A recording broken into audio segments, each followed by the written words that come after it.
who make it there and can make it back. Salutations and shit, folks. Welcome back to another episode of Travel and Shit, where I, your host, T. Carrie, that's me, have an experiential conversation about the nuanced ways that travel intersects with regular life. And like I said a few weeks ago, I was working on some shit. And I have a guest. Finally, you don't have to listen to just me talk about travel. I actually have another person, and a beautiful person, here to discuss it with me. Salisha, am I pronouncing your name right? That is correct. Yes. Okay, great. Salisha, thank you so much for joining me. Please introduce yourself. My pleasure. So my name is Salisha Shears. I am a New York City educator, a special education itinerant teacher, and early intervention provider. My mama was a teacher. Yes. I'm sorry? My mama was a teacher, so I have a special place in my heart for teachers. And my boyfriend's mom is special ed, and my grandmother was special ed Paris. They were both special ed Paris. Look at that. Yeah. So that is my field. I am also the author of the children's book, Remy Takes Flight. And I co-own with my daughter, Remy, a brand that's an extension of the book, and it's called Remy Racine Collection. Okay. So to start with, where did that inspiration come from? What is Remy Takes Flight about? What is the Remy Racine Collection? Please share that with us. So Remy Takes Flight was inspired pretty much by Remy and our travels. And so Remy is your daughter? Remy is my daughter, yes. Okay. And she is now 6. At the time, she was about 3 or 4 when the book was released. Mm-hmm. And I was sitting on the beach in Grenada one summer and just watching her play so freely on the beach. And she was so curious about, different things going on. I was like, wow, this is interesting, how much she's picking up, and it's not even in a classroom setting. Right. So all of the hands-on experiences, she was just, absorbing it all. And I started to write. And I said, wait a minute, it would be like really cool if I had a book that kind of journaled our experiences up until now. So Remy Takes Flight is, about our journey through the airport and all of the community helpers that we had to see along the way. So we talk about, flight attendants, pilots, and checking in, and why we need to check in the security process. So it details all of those little things that we may take for granted, but a young learner is very curious about, and it answers some of those questions for them. I actually really enjoy that. I don't know why I didn't know that before, but I'm like, damn, that's a good point. I know why we do it. And right. Children are always going to ask, well, why? But right. Even if they don't ask, I think a lot of times as adults, we take for granted not really checking in with kids and, questioning, well, what is it that you're noticing? Or what, right. If anything, do you want to ask me? And I wonder if, we would really not pay more attention, because we pay attention to children. I think a lot of times I don't have any kids. Right. So in my experience of, I used to teach dance classes. I've worked with kids for a really, really long time. But my experience with kids is always you good? You need something? You all right? And right. Then, basic conversation. Okay. But I don't think that I, as the auntie, check in enough with my, friends' children and the kids in my life and ask them, well, what are you picking up on? Or what is it, just to see where their head is at. So it makes sure it's kind of like, oh, baby, that's completely wrong. This isn't how this works. Let's give you a little more guidance. You don't right. have to worry about that. Right. So what has Remy's interaction with the story been? What is her input as the mini business owner? Well, once again, the book was inspired by her. So I'm the author of the book, but it's really through her eyes, if you will. Okay. So she's excited about the book. And again, it answered like so many questions that she had. Well, who is this person? Why do we have to put our bags in this machine? And, what makes the airplane go in the air? And how come some airplanes are big and some airplanes are small? Oh, can we count when we walk through the terminal? And of course she didn't call it terminal, but she's like, can we count? Oh, they're numbers. So she's excited to see that there's a book with a character that looks like her. And also that all of those questions that she had is being Mhm. answered. And now we can teach it to other children. She especially loves when we do author visits together. So she's Oh, like she my goes little, with you. yes, if she is off from school and she's Mhm. not in any of her extracurricular activities, she's definitely right along with me for the ride, because I want her to see what I do and my Mhm. interaction with other children, and so that she sees what it is beyond, being a student in the classroom where her teacher is the teacher. So I think it's, cool to show her Mhm. like the business side of things as well. And I think it also is nice for her to be able to see you as not just mommy, to be Right, able to see this is what mommy does. Like, this is right, what her work looks like. My mom was actually my teacher. So it was just like, oh, so this is what you do all day. I right. hated it as a kid in school. It was like not fun at all, but I absolutely knew exactly what my mom did. Whereas I'd have a ton of friends who were just like, oh, what does your mom do? I even know as an adult, when my mom left teaching and she Mhm. started working elsewhere, and it was just like, oh, well, what does your mom do? I'm like, Good bro, I question. don't know. She does something. She got a check, so she ain't calling me. So Right, she does right, something, but I don't know. And that's as an adult. So imagine like a right. kid. So I think it's a really nice thing that you bring her with you when possible, Yeah. just so she can get a feel for that. So Yeah. what type of interactions or settings do you do the author readings at the visits? It's usually in school settings. Okay. This summer I did, an outdoor reading for the Boys Okay. and Girls Club, and there are after school programs. They're usually in the libraries, the auditorium. Hmm. And again, if you have an outdoor setting where you have a small group of up to 30 children, whatever works for you. I usually request in the library or a classroom setting only because I do an extension activity after. Okay. And with that extension activity, if they can have access to, sitting at the table and having access to, crayons and pencils and Okay. whatever supplies they may need. But again, I also did one over the summer where it was outdoors and they just made sure that the students had Hmm. everything that they need. So it's not just limited to schools. Like I said, it could be an after school program. Hmm. It could be something like the Boys and Girls Club or the Girl Scouts of America, anything, in those areas. With kids that That have involves, space right, that and involves access to sit children. and listen. Exactly. Copy. Exactly.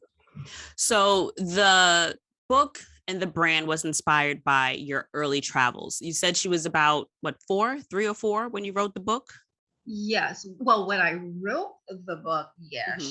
it was more like 2, 3, and I sat on it for a while because Oh, you get fear. yeah. Like, oh, what do I do? Like, am I doing the right Hmm. thing? Like, which way do I go with this?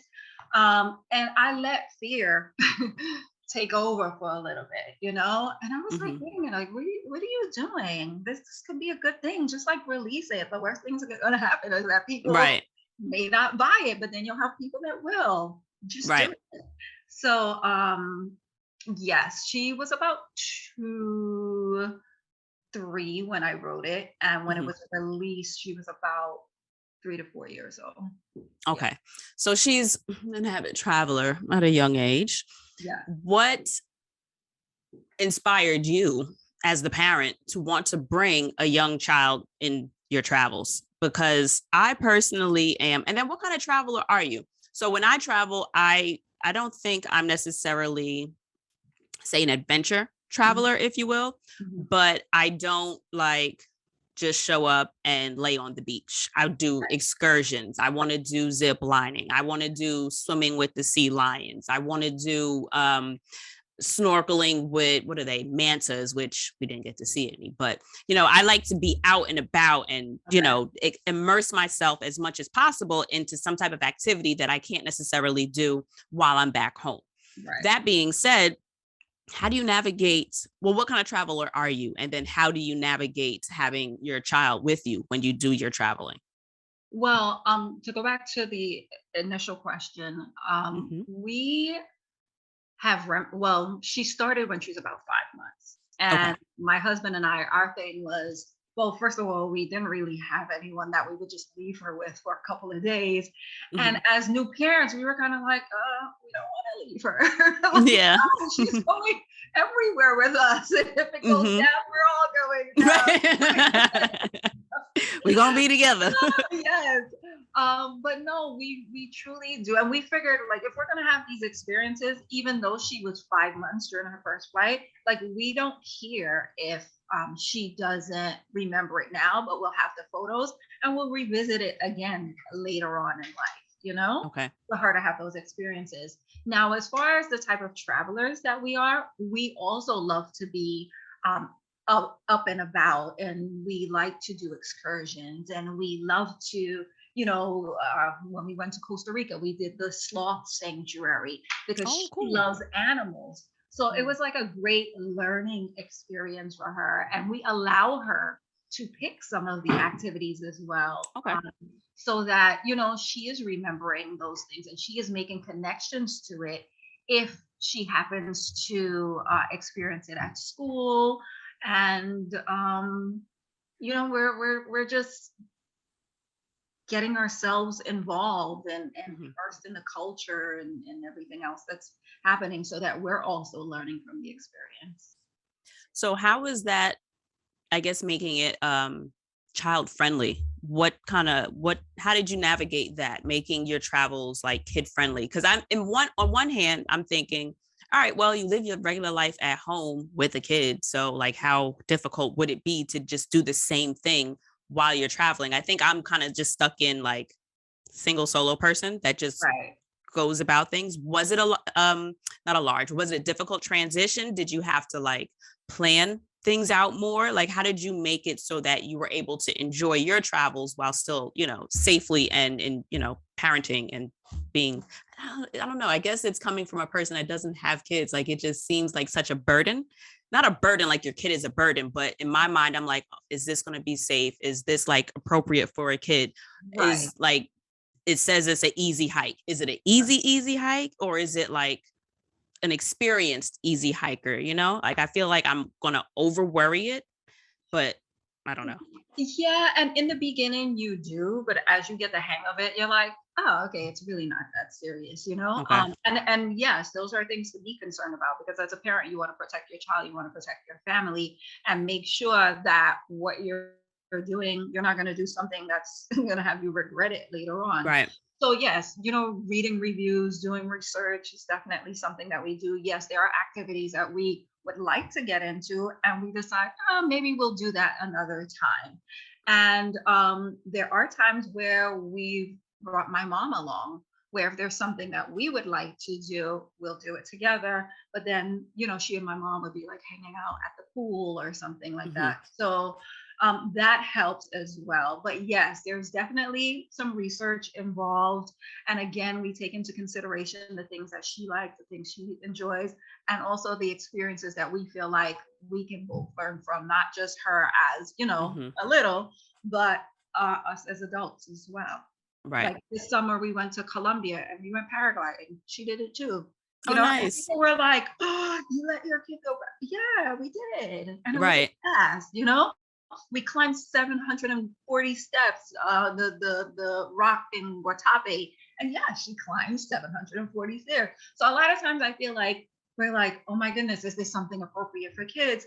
And I think we worry about it. They're more adventurous than we are. They're like, oh, okay, yeah, it's just a fun thing to do. So yes, we do research, and we do take into consideration, things that she would enjoy as well. Okay. So when you say adventurous, that kind of made me think back on, I know when I was younger, my mom was very, I am here, so you are here. Right. Like, you stay attached to the hip. There is no running off and exploring. There is no venturing where I can't see. Like, the most she would let me do was, if we were standing, I remember there was this place in Rochdale. I was one of those kids that used to organize the candy. Like, while my mom is waiting online to check out, I'm over here. All right. So peanut M&Ms clearly do not go with chocolate M&Ms. These people are so dumb. So now I'm moving all the M&Ms. I'm arranging the starburst, purple with the purples and the yellows with the yellows. And that was me. So I'm right here in front of her. She can see me. The notion of I'm just going to run here, or I'm going to go do this, or just freely roaming wasn't a consideration. Mm-hmm. And I get it.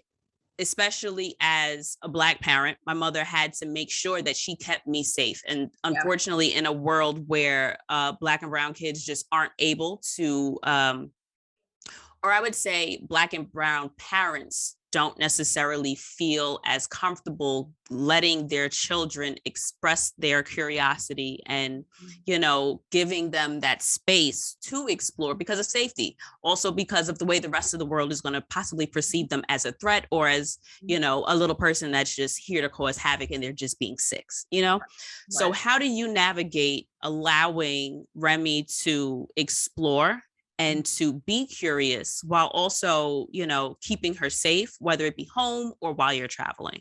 Right. I mean, to be honest with you, we're very similar to your mom in the sense that it's like, okay, you can play, but I need to be able to see, cannot run, far. So I am guilty of that as well. And even when we're home and we're walking down the block, it's like, oh no, you do not walk X amount of feet ahead of me. If I cannot grab you, I'm too sorry. far. Right. So again, we get her into activities that she can play with, but we are always very close by. Mm-hmm. So she's exploring, but within our eye view. And it's funny because as I don't know if it's just me or if anyone else can relate, but I see myself turning into my parents like more and more. And it's been happening.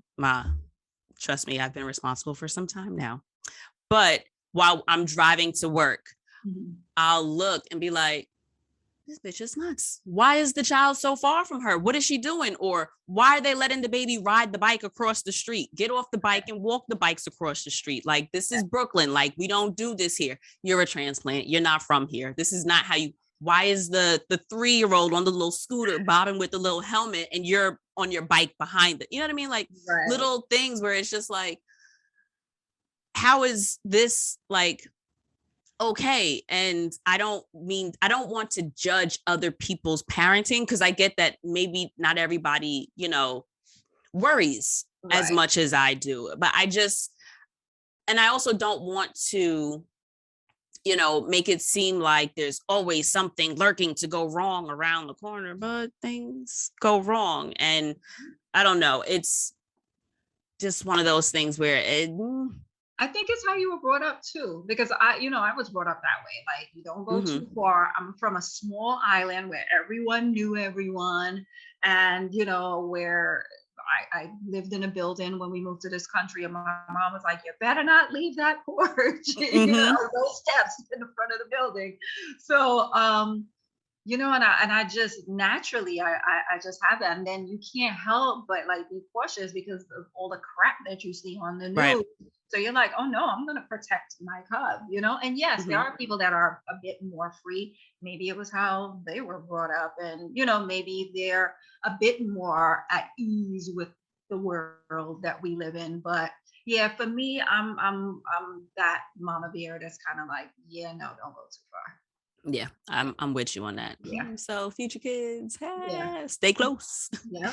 So in the midst of exploration and new experiences, do you think that there's an age where it starts to click for them? Or because I know that you had Remy traveling with you guys when she was very young. And I think in my potential future experience, I don't want to miss out on a trip just because I have a child. So I absolutely see myself bringing my kid with me. But when do they start to remember stuff? When is it something, when do you spend time kind of curating stuff for them to do because I know you said that you like to do things so that she's learning and you're learning, but is there a difference in how you kind of navigate so that she has memories, or so that you know what I mean? Because I feel like I don't remember anything from Right. 5. There may be 4. There are a couple of memories, but I can't think of any of the trips or, major kind of, oh, this was fun. Well, I don't retain it. So I see how people might think that, oh, it's a waste of money to Right. bring a child that young, Yeah. And then also, has she always been a good flyer, or is that something that she had to kind of get her, what do you call them? Like, I don't know, not sea legs, but like air wings, I guess. Well, she has, from our first flight to now, she's been great. I have no complaints as far as that is concerned. So we're like pretty fortunate. And as far as memories are concerned, there are flights that we've taken with her, experiences that we've had with her. And she's like, oh, out of the blue, she'll be like, do you remember when? And I'm like, dude, you were like 2. Are you serious? Right. So she may not remember everything, but there Mhm. are some things that she remembers. And I think having pictures help as well too. Okay. But I would say the experience that I feel like she was able to retain the most from, she started to be about 4 when we were like, okay, we need to plan things with her in mind, and Okay. take the things that she likes, and kind of build our experiences around that. But yes, there are times where she's like, oh yeah, do you remember when we did, I don't know, whatever it is? And I'm like, oh, do you remember when we planted a garden? And I'm like, oh, yeah, I remember that mango tree we planted. Right. You remember that. So, yeah. I think it depends on the child as well, because every child Mhm. is different and every child learns differently. But for us, I found that Remy was about 4 when I was like, all right, we have to like keep her busy with things that she enjoys. But she does remember experiences before that. Okay. Okay. So the memory thing, what about the pictures are one thing, right? But what about certain, I don't want to say trinkets, but what do you call it? Souvenirs? Okay. What types of souvenirs, or because I also know people that not tapestries, but art, different types of art. People will ship themselves that back home. People will make sure that they order like custom outfits. Yeah. And a lot of people are very intentional about the things that they purchase while they're abroad, whether or not they are for themselves, for family members and friends. What types of things have you guys, made any efforts to make sure that you do or purchase or immerse yourselves in while you travel? And then, as like the traveling auntie, what are some things that I could get outside of a t-shirt or a magnet for the kids in my life back home that I want to kind of instill a kind of like plant the little seed of travel, like, oh, my auntie Dana went here, and oh, Right. this is that. Right. What has your experience been with the items? And then like what would you suggest? Our favorite souvenir to get for Remy, and even if she wants to get something for a friend, is a book Mm, written by an author uh, from that particular place. So she has children's books from not every single place that we've been to. And this is something that we recently started doing because she's like so into reading and then learning about different cultures, that we were like, wow, it'd be really cool if wherever we go, you can pick up a children's book from that country. So that's one thing. Another thing is like puzzles. One of her mm, godparents, when she was much younger, went to Africa and came back with these beautiful puzzles. And of course, she couldn't do it then, but they're puzzles that we're working on now. And with like puzzles, it's like great for fine motor skills, critical thinking skills. So beyond it being just like a souvenir, it serves more than one purpose. So mm-hmm. those are gifts that I think are like pretty cool. And of course, if there's any type of apparel, like you said, certain things are like handmade, where you can have like Yeah. an outfit handmade and you ship it back. I think that's cool too, because her grandfather is from Nigeria, and she Okay. has certain pieces, and when she wears it, she knows like, oh, this is from Nigeria. So I would say those are like our top 3 souvenirs to bring back. Okay. So that has me thinking of, I remember I want to say Tel Aviv. Mm. And the next stop for me was Kentucky. My best friend lives in Kentucky. And so I was going to go see her for her graduation. Okay. And I was buying her daughter a gift. Mhm. And I ended up getting her Mancala. That's one of my favorite board games to play.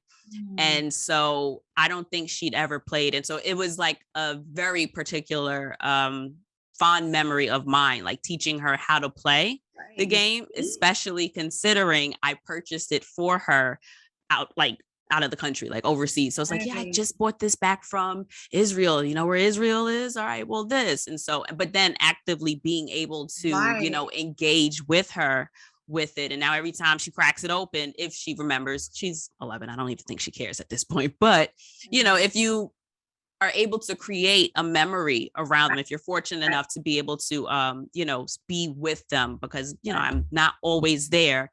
And I have a goddaughter in North Carolina that I don't get to see. So it's like, I'd like to be able to, physically be able to make those memories. But outside of that, I think things that they can engage with frequently, at least in my head, are kind of like, okay, this is going to at least trigger if not, this person gave it to me, or, oh, this isn't from here. And now I'm thinking about someplace else. That's right. Absolutely. It definitely gets those wheels turning, and that's when they start asking questions and getting curious about. And so, yeah, that's actually a great gift as well. And also, you know what?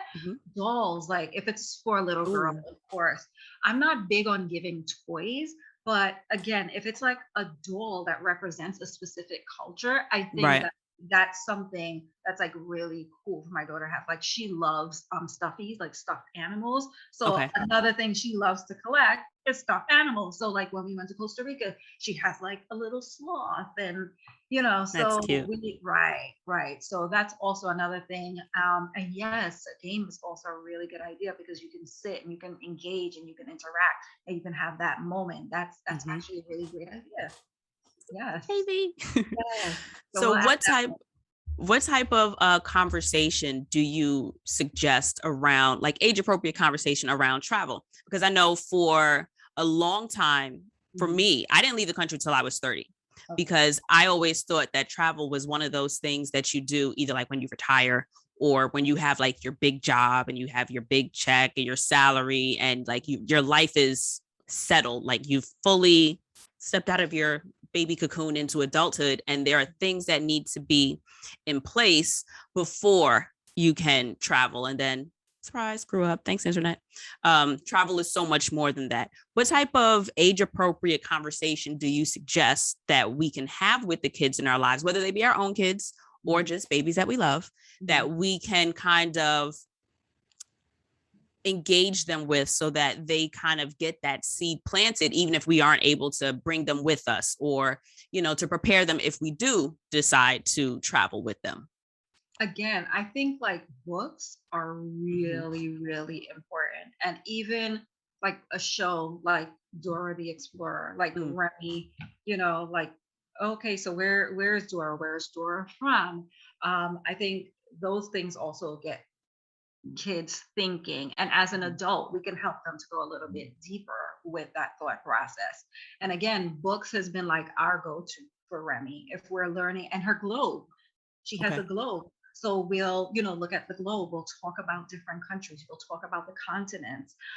We will discuss places that we've been to. We'll put a little sticker on the globe like, oh, we've been to, Costa Rica. We've been to Colombia. We've been to Spain. Let's find it on the globe. Like, just make it fun and exciting, so that they understand like, oh, wow. So, when you travel, it's not just about getting on a plane, but it's getting on a plane, going somewhere different. They may speak a different language here. The people may look a little bit different from me. They may eat different foods. So books, I think, are like a really great way to introduce kids to the world of travel. How do you generally answer the scary questions? Like I know kids pay attention a lot more to the news than I would than we think they do. I think kids pay attention to a lot more than adults give them credit for. Yeah. How do you kind of navigate some of the things, even if she's traveling and encounters like a new experience? How do you kind of, I don't want to say squash the fear, but how do you, I guess, navigate away from fear and more into, trusting that you're going to keep her safe, or that, she's able to keep herself safe in some situations, like whether it be a question about a distant land, whether or not it was, because consider, you said she's about 6 now, right? Yes. Yeah. So, well, not about 6. Well, you know how old your kid is. But I don't know if the 6-year-old is asking about what's going on in Afghanistan, but like if you've got like a 12-year-old or an 11-year-old, for whatever, because of course, age appropriate. You don't have to break down, the issues between Palestinians and Jews to a 4-year-old the way you would do to a 12-year-old, Yep. That of be smart, y'all, like, right. But age appropriately, how do you broach the questions where she may be expressing a little bit of a reservation about someplace or a different type of person, or, people or places or experiences that she's hearing about on the news or from classmates and stuff? Of course, fortunately, she's not at that stage where she's like, right. I don't want to go here, I'm afraid, but we try to be very open with her about things. But of course, keeping it age appropriate as well. Right. We may not give as many details, and we keep it 6-year-old friendly. Right. And also just having her understand what are some things you can do to keep yourself safe. So if we happen to be somewhere and you separate from us, like, what should you do? What number do you call if you're in trouble? Whatever country we go to, we make sure that we tell her, like, okay, this is the number, it's 911 at home, but this is what it is here. So that's like one of the first things that we do with her. So it's really just like keeping an open line of communication and, help put some of those things at ease if it ever does arise. And I would say the same for like older children as well, just being open and upfront and helping them get to a better level of understanding with whatever it is that they may have concerns about. Okay. So kind of to take a step backwards, and this is like, I guess you could say, I don't want to say market research, but like personal research for myself. How did you guys shift to being traveling parents from, Curleen, Donald, chill. We're not there yet. So we're clear. But how did you guys navigate into being traveling parents? Like, what kind of things did you guys have to change so that you felt comfortable, or maybe not change, or maybe start to do more of, or do less of, or a mix of a mash of things? I don't know. So I'm asking, like, how did you guys get into being comfortable as new parents traveling? Interesting enough, being parents actually made us want to explore more, because we were those travelers that just wanted to go and sit on the beach and do thing, and maybe, dine here or dine there and just sit on the resort. We are far more intentional about what we do when we travel now, because we explore where? No, we just gonna get tents, get out of here. Right. So yes, we are far more, believe it or not, far more intentional about our travel plans now. And again, like paragliding, like I would have never even thought to do that. And she's like, yeah, I want to do it. So I'm like, and her dad's like, I'm like, yeah, I'm down. And her dad's like, oh, I don't know how I feel about that. She's only 6. And I'm like, look, let's go for it. They got a jacket small enough. Come on. Exactly. She's strapped in, like, let's go for it. So yes, we are a bit more adventurous now compared to then. And I know sometimes it's the opposite, but no, not for us. Okay. And you said the magic word for me, because I am a big believer in intentional travel. And I really think that for me, the click, I don't think it ever really was a click. I think that it kind of just naturally intensified the more that I traveled, because the first trip was not a trip from hell, but like I had to really figure out a lot, like 10 toes down. Like it was a complete change of plans. I was supposed to be in Martinique and I ended up in Bermuda in January. So while it was nice, it was like 71 degrees was as hot as it got. And all I had was bikinis and tank tops and shorts. Okay. So, and there were like, everything was just there. What do you call it? The dead season. There was really nothing going on. So all of like the boat rides and all of the, what do you call this? Not scuba diving, jet skiing and all of those things that I was expecting to do on the water wasn't the case. So I had to just kind of, all right, well, figure it out. That being said, with so many different options and different opportunities, I think that when you go into it knowing that you want to intentionally take those opportunities, knowing that you want to be open to, well, what could this possibly be? Like, even though I've got this planned, or even though I have this on the itinerary, I'm in control. Like, I'm the adult. Like, I get to do something else. As long as I check in with myself and I ask, what is it that I need more of now? What is it that I need less of? What space am I currently in, so that I can return with, a better version of myself? Like, I absolutely believe that travel is so much more than vacation. And being intentional really allows you to pull as much from all of those experiences. And I know 100% that I am not the same version of myself now that I would have been had I not traveled. And it's not to say that that other version of me would have been a shit version. It's just not, it's not me. And I like the me that I am now. And I know that travel absolutely had something to do with that.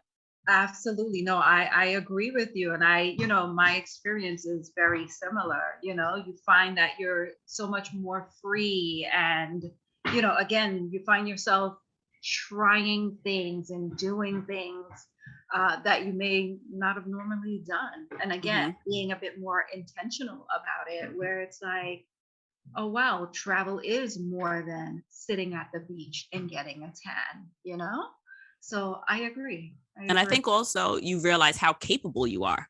It's one thing to navigate things back home because you're used to it. You know what I mean? You know how to navigate the block. You know how to navigate work. You know how to navigate family and friends and all that jazz.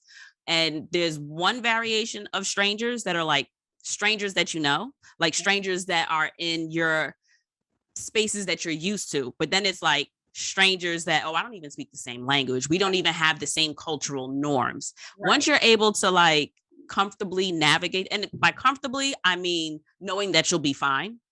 Because it's always a new experience. It's always something that's kind of like, ooh, I don't know, we'll see. Let's give it a try. But once you kind of have had that experience knowing that, I can do hard things. I can do lots of different hard things. I can do hard things in different languages at this point. Once you've kind of had that, it kind of, for me, in my experience, it has allowed me to take a breath and try to tackle things in regular life with a little bit more assertion and a little bit more ease, knowing that, all right, well, I made it back home from X situation or from, whatever environment that I was a little questionable or like super afraid of at the time. And this will be like cake, not cake, but I lie to myself and say stuff like that. No, this will be easy. This will be fine.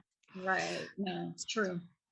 So where can we find more of Remy Takes Flight? Where can we find more about your books and about what other kind of, I know you have merch related to. I do. If you don't mind, can I like show you some of the samples? Of course.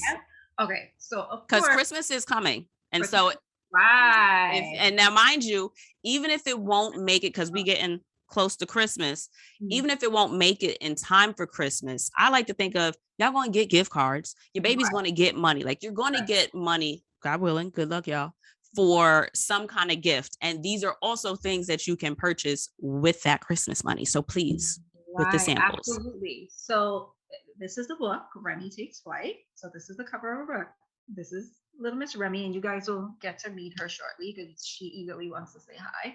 Oh, yay. And we have sweaters, and this sweater says "Ready, Set, Adventure." So when you're on that airplane ride and you're going from New York to Jamaica, and you need a little sweater, that's what these are all about. And when the airplane gets a little chilly, also we have these adorable Fanny Packs, and that's the character Remy from the book. And what I love about these Fanny Packs is that it allows a child to keep their puzzles and their little toys and their pens, their pencils, their crayons.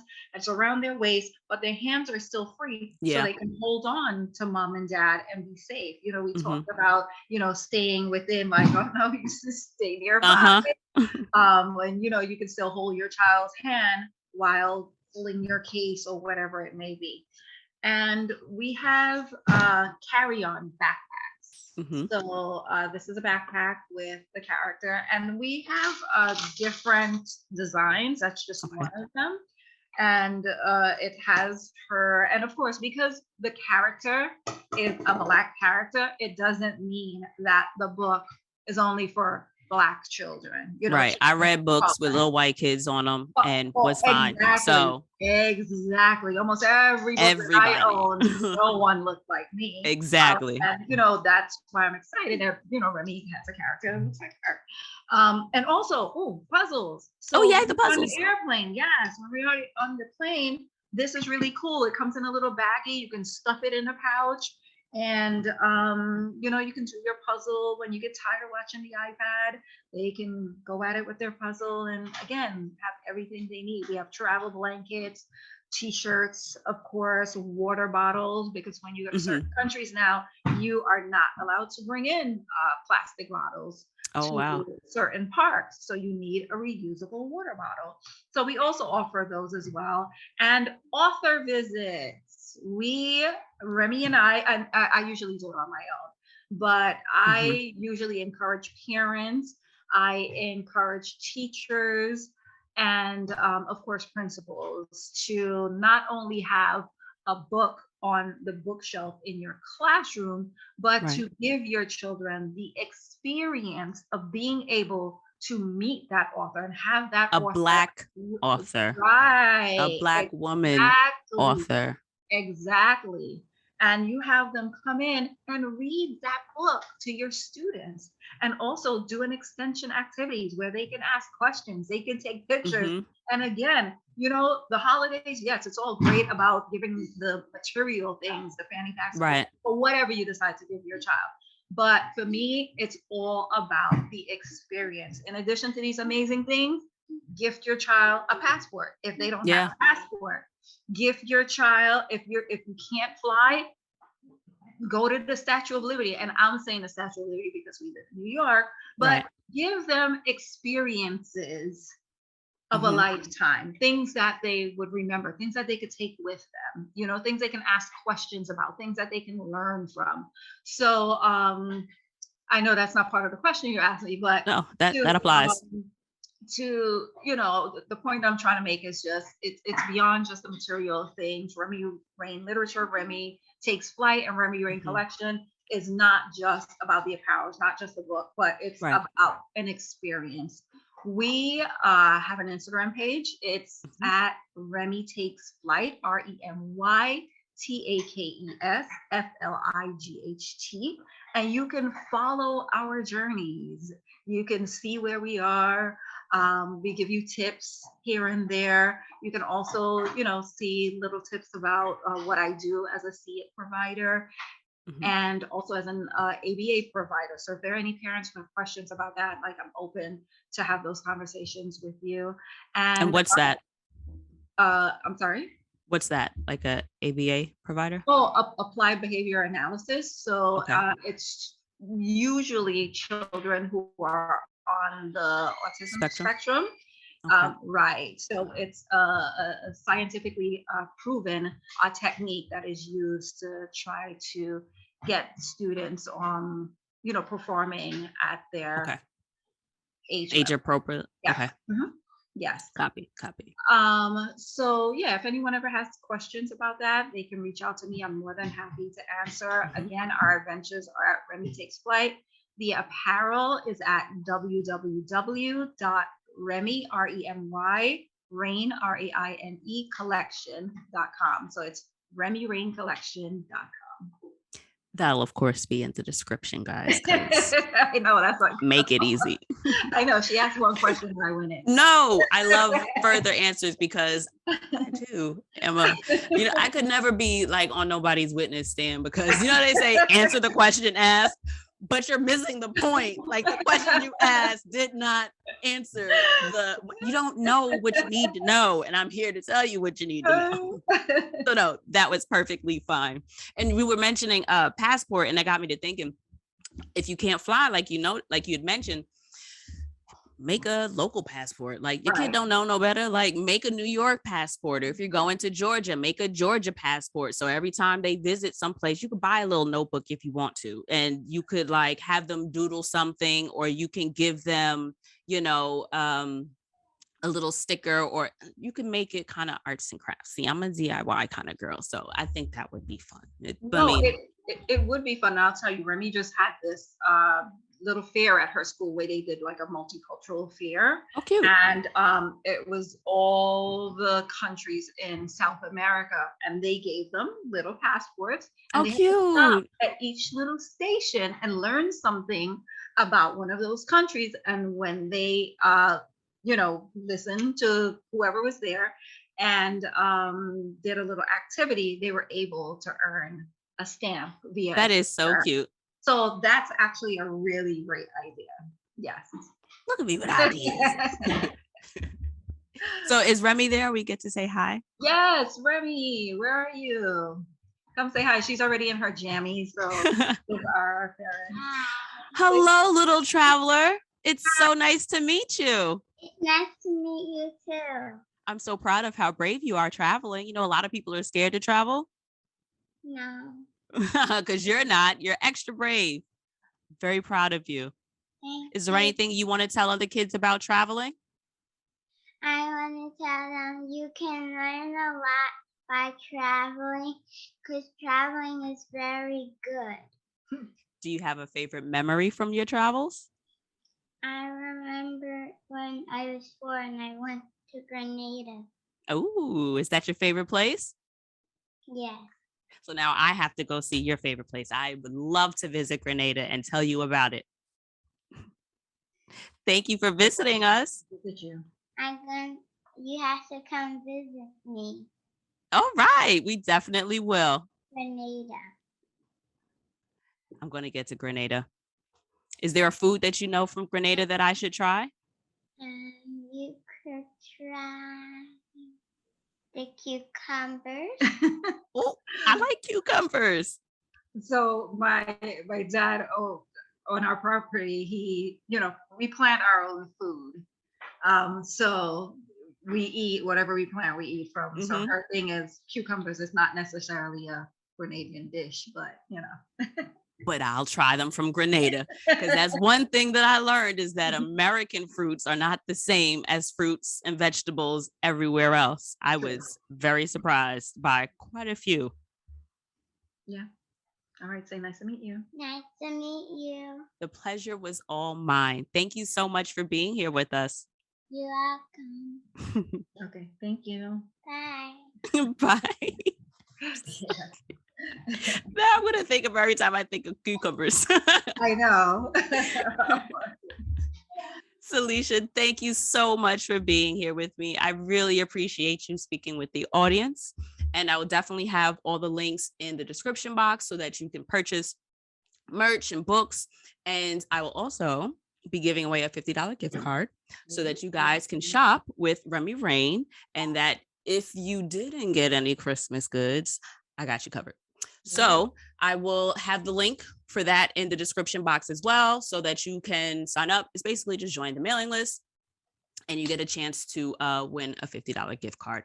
That is going to end as of January 1st. So you've got through you know what? Am I going to remember? What's today? Today's the 5th. At recording time, this is the 15th. Do I have a 15th, calendar yep. here? I do. So let's say January. Okay, Martin Luther King weekend. So January 17th. That's the end, that Monday. So you have until January 17th to sign up so that you can win a $50 gift card. Give you a little bit of time. We get a little bit of, promotion in there. And guys, check out the site, the Instagram. You guys take beautiful pictures. You guys are a beautiful family. Thank you for sharing that with us, because I know that as a person that would like to be a traveling parent, it is reassuring to see parents actually travel with their families and with their kids. A lot of times you don't necessarily think of what you don't know that you don't know, right. And you don't know what you don't know until you know it. Yeah. Right. And it's one of those, like the young man that just drew a Black baby in a fetal Black baby. And it's like, wait a minute. Yeah, I have never seen a Black baby in utero. And while it doesn't strike me as a foreign idea that people might travel with their kid, it's reassuring to see that people are able to still have a good time, that your kid is fine. You know what I mean? Like you're going to be fine. So thank you. And having kids doesn't mean you don't get to travel anymore. It's the reason why you should. So, again, thank you so much. It has been a great conversation to have with you. I really appreciate it. It was a pleasure. Thank you for having us. All right, guys, have a good one. Okay. Bye, y'all. Bye.